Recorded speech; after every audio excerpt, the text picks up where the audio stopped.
You are awake. Of course you are. The clock on your phone glows with an obscene hour, 3010 a.m. The city is asleep, but your mind is a frantic storm of payroll, client emails, and the gnawing familiar dread that you've forgotten something critical. You did it. You escaped the cubicle, the pointless meetings, the droning voice of a mediocre boss. You are the captain of your own ship. So why does it feel like you are chained to the oar, rowing frantically in a circle? This exhaustion is not the noble fatigue of a warrior returning from a victorious battle. It is the brittle, acidic exhaustion of a prisoner on a treadmill. You have more autonomy than ever, yet you feel less free. You control every decision, yet you feel completely out of control. You told yourself this was the price of freedom, the hustle required to build a dream. But a creeping suspicion, cold and sharp, now whispers in the quiet moments. What if this is not freedom at all? This is the great unspoken paradox of the modern entrepreneurial dream.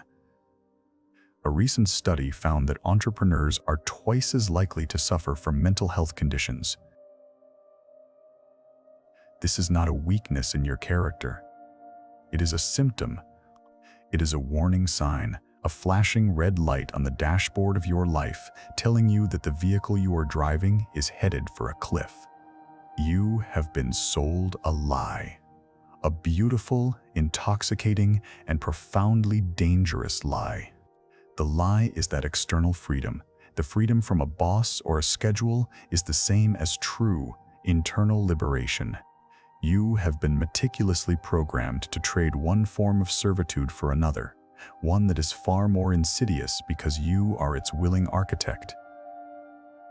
The question is not how to work harder or smarter. The question is, how do you escape a prison when you are also the warden? To understand the mechanics of this trap, we must turn to a man who saw it being built nearly a century ago. Not a business guru, but a prophet of the human psyche, Erich Fromm. Fromm was a psychoanalyst who fled Nazi Germany, and he spent his life wrestling with a terrifying question. Why do people, when given freedom, so often run from it and seek refuge in new forms of submission and control? His answer is a diagnosis of your precise condition. Fromm's masterwork is called Escape from Freedom, and it contains the first uncomfortable truth you must face. He distinguished between two types of freedom. There is freedom from a tyrant, from a rigid system, from a 9-to-5 job. This is the freedom you achieved. It is negative. It is an absence of external constraint. But then there is freedom too, the positive freedom to create, to connect, to live authentically according to your own values. And here is the core of the lie.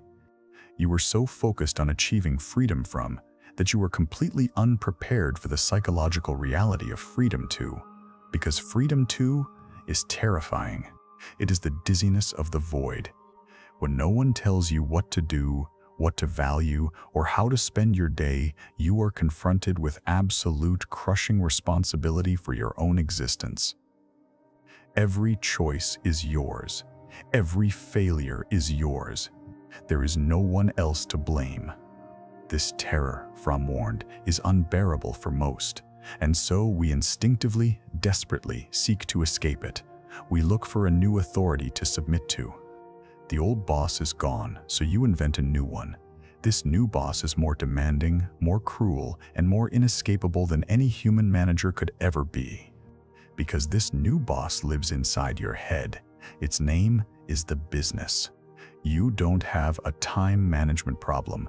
You have an authority management problem. You fled the tyranny of the corporate hierarchy only to create a digital dictatorship. The metrics on your dashboard are your new performance reviews. The number of new followers is your new measure of social worth. The unforgiving logic of growth at all costs is your new corporate policy manual. You have not escaped authority. You have simply internalized it. Think about your daily routine. Is it truly your own, or is it dictated by the algorithm? You post on social media not when you feel inspired, but when the analytics say your engagement will be highest. You develop products not just from a place of passion, but based on keyword research and market trends. You answer emails at 10 p.m., not because it is urgent, but because the anxiety of an unread message is a form of psychological torture. This isn't a glitch in the system. This is the system working perfectly. You have become a willing slave to an apparatus of your own making, all to avoid the terrifying silence of true freedom. The never-ending to-do list, the constant state of low-grade panic, the obsession with productivity, these are not the building blocks of success. They are defense mechanisms. They are your shield against the existential dread of asking, what do I truly want to do with my life now that I can do anything? Fromm saw this as a modern form of authoritarianism, not the goose-stepping uniformed kind, but a subtle, anonymous authority. The authority of the market, of common sense, of what everyone else is doing. You conform not because a gun is to your head, but because you are terrified of being left behind, of being seen as a failure by the invisible consensus. You have become your own thought police. You celebrate your escape from the 9-to-5, but what have you truly escaped? You traded a 40-hour workweek for a 100-hour one. You traded a single boss for 1,000 invisible ones. Every client, every customer, every competitor, every social media critic. You traded a clear boundary between work and life for a complete collapse of all boundaries. This is the definition of total infiltration. It is a new and improved form of slavery. The tragic irony is that the harder you work to prove your freedom, the more you reinforce your chains. Every sleepless night spent optimizing your website, every family event missed for a critical deadline, every moment of quiet you fill with a podcast about 10x growth, you are casting another vote for your own enslavement.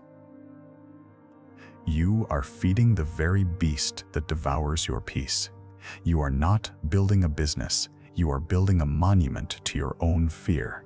But the lie goes even deeper than that. Fromm's diagnosis explains why you flee from freedom into a new structure of control. But it doesn't fully explain why that new structure is so insatiably, infinitely demanding. Why is it never enough? Why does every achievement, every milestone reached, feel hollow and immediately replaced by a larger, more stressful goal? For that, we must turn to an even older wisdom. 2,000 years ago, the Stoic philosopher Seneca looked at the striving, ambitious men of Rome and saw the same sickness. He wrote a warning that should be etched onto every entrepreneur's laptop. It is not the man who has too little, but the man who craves more. That is poor. Read that again. Your feeling of lack, of being behind, of needing to do more, is not a reflection of your reality. It is a reflection of your desire. This is the second layer of the deception. The modern entrepreneurial myth is not just about autonomy, it's about infinite growth. It has harnessed your Frommian fear of freedom and fused it with a Senecan poverty of desire. The system is designed to make you crave more, forever. It is an engine of manufactured dissatisfaction. You are not just a prisoner. You are a hungry ghost, endlessly chasing a feast that is always just out of reach. Your poverty is not a lack of money, it's a lack of an enough point. The entire culture of hustle is built on the premise that enough is a loser's word. You are taught to celebrate scaling, to chase 10x returns, to idolize the billionaire who still works 18-hour days. This isn't a strategy for wealth. It is a recipe for perpetual spiritual destitution. It ensures you will always be poor, no matter how much you accumulate. Consider the language, crush it, kill it, disrupt. This is the language of violence, of endless conquest. It is not the language of building, of nurturing, of creating something of sustainable value. It frames your work as a perpetual war. And in war, there is no peace. There is only the next battle, the next territory to conquer. Your own life, your own well-being become acceptable collateral damage. Social media is the perfect delivery system for this poison. Every time you log in, you are met with a curated highlight reel of your competitors' victories. Someone just closed a massive round of funding. Someone is on a beach in Bali, laptop open, celebrating passive income. Someone just got 1 million views. It is a machine precision engineered to make you feel like you have too little, to inflame your craving for more. This is not an accident, it is a business model. A culture that keeps you in a state of anxious craving is a culture of perfect consumers. You will buy the next course, the next software, the next mastermind program, all promising the secret to finally getting ahead. The goalpost is designed to move. You are not a customer. You are fuel for a machine that runs on human ambition and anxiety. So now you see the full anatomy of the trap. Your escape from the external authority of a job, the freedom from, created a vacuum of responsibility. Your terror of that vacuum, the Freudian fear, made you erect a new internal authority. And the culture of infinite craving, the Senecan poverty, ensures that this new authority is a merciless tyrant that can never be satisfied. You are trapped in a feedback loop of your own making.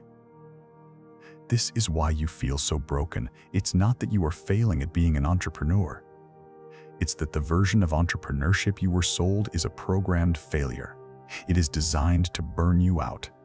It is designed to make you a slave to your own ambition. Your pain is not evidence of your inadequacy. It is evidence that a core part of your humanity is rejecting this inhuman equation. So what do you do once you've seen through the lie? How do you escape the trap when its walls are your own thoughts and its chains are your own desires? You cannot hustle your way out. You cannot use the master's tools to dismantle the master's house. The answer is not another strategy. A revolution in what you mean by the word freedom. Here is the antidote, the one that both Fromm and Seneca pointed towards. True freedom is not an outer structure, it is an inner state. It is not about being your own boss, it is about achieving inner sovereignty. Sovereignty is not the absence of external authority. It is the presence of an unshakable internal authority. It is the ability to rule the kingdom of your own mind. The sovereign individual does not need to escape from freedom, because they know how to exercise the freedom too. Their actions are guided not by market pressures or social validation, but by a deeply held set of personal values. They have a constitution for their own soul. They know what they are willing to trade for success, and more importantly, what they are not. The sovereign individual has defeated the poverty of desire. They have done the hardest work of all. They have defined their enough. Enough money, enough recognition, enough growth. This is not an act of weakness or a lack of ambition. It is an act of supreme power to be able to say, "This is enough," in a world that screams more, is the ultimate declaration of independence. This is not a theoretical concept. It is a practice. It begins with asking terrifyingly simple questions.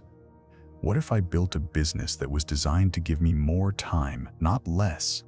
What if I defined success not by the size of my revenue, but by the quality of my days? What if I chose to serve a smaller, more dedicated audience instead of chasing viral fame? What if I let my business be a reflection of my values, not a slave to the markets? To achieve inner sovereignty is to build your life on an inner scorecard, not an outer one. The outer scorecard is applause, likes, revenue, awards. It is fickle and beyond your control. It makes you a puppet.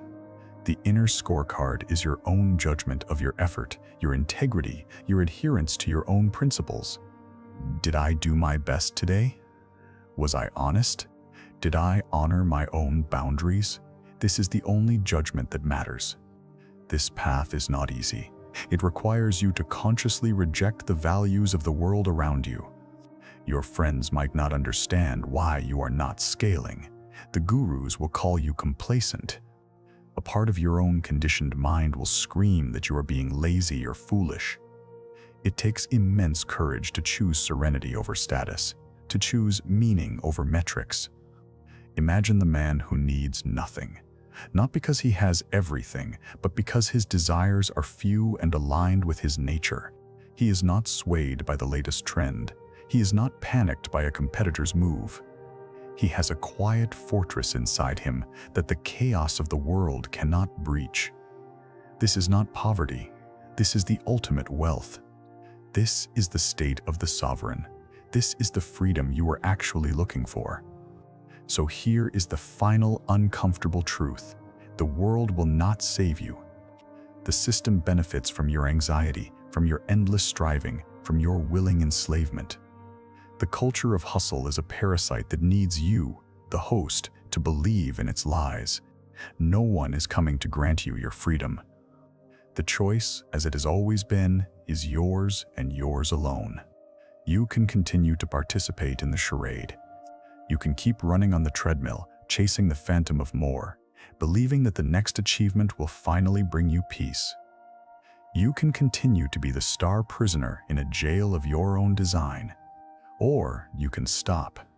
You can sit down in the middle of your self-made cell, see the bars for what they are, and realize the door has been unlocked the entire time. The act of rebellion is not to build a billion-dollar company. The act of rebellion is to build a business that serves your life. The act of rebellion is to take a full day off without guilt. The act of rebellion is to define your own success and to turn your back on all other definitions. The act of rebellion is to choose to be free, right here, right now, with what you have. This is the end of the lie. The lie that freedom is a title you earn, a number in your bank account, or a structure you build outside yourself. That is the path to a more sophisticated slavery. That is the path to a more sophisticated slavery. The truth is that freedom is a muscle you develop within. It is the sovereignty you claim over your own mind, your own time, and your own soul. Stop trying to be your own boss. Start striving to be your own self. That is the only freedom that cannot be bought, sold, or taken from you.